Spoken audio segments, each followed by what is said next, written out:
An immigration reform bill is one step closer to providing a path to citizenship for undocumented immigrants. The bill has now passed the House of Representatives, but still has to go through the Senate before it heads to President Biden.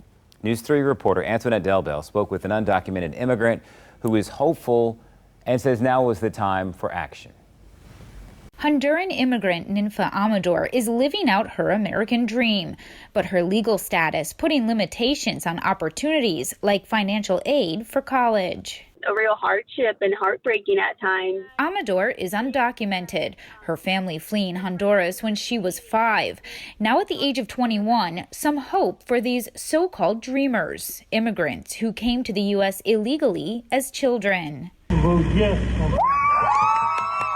Thursday night, the House of Representatives passing part of a major immigration reform bill that would eventually provide a pathway to citizenship for more than 2 million young undocumented immigrants. It is our duty to fight for our freedom. Amador joining other immigrants and advocates in Washington, D.C., drumming up support and watching the vote come down for the American Dream and Promise Act. Just being there and showing Congress or Biden, like anyone, that there is people being affected by this and that we do care. The bill still has to pass the Senate, and with a surge in migrant children at the U.S.-Mexico border, opponents don't seem entirely convinced that now is the best time to pass immigration reform.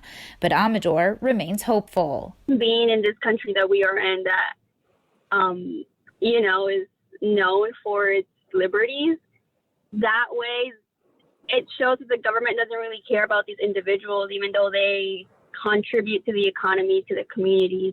It's not regarding them as like a whole person. This bill, having citizenship, you could have your agency and freedom to live your life how you want to. And if passed into law, this bill would also give more than 4 million eligible people permanent legal status to live in the U.S.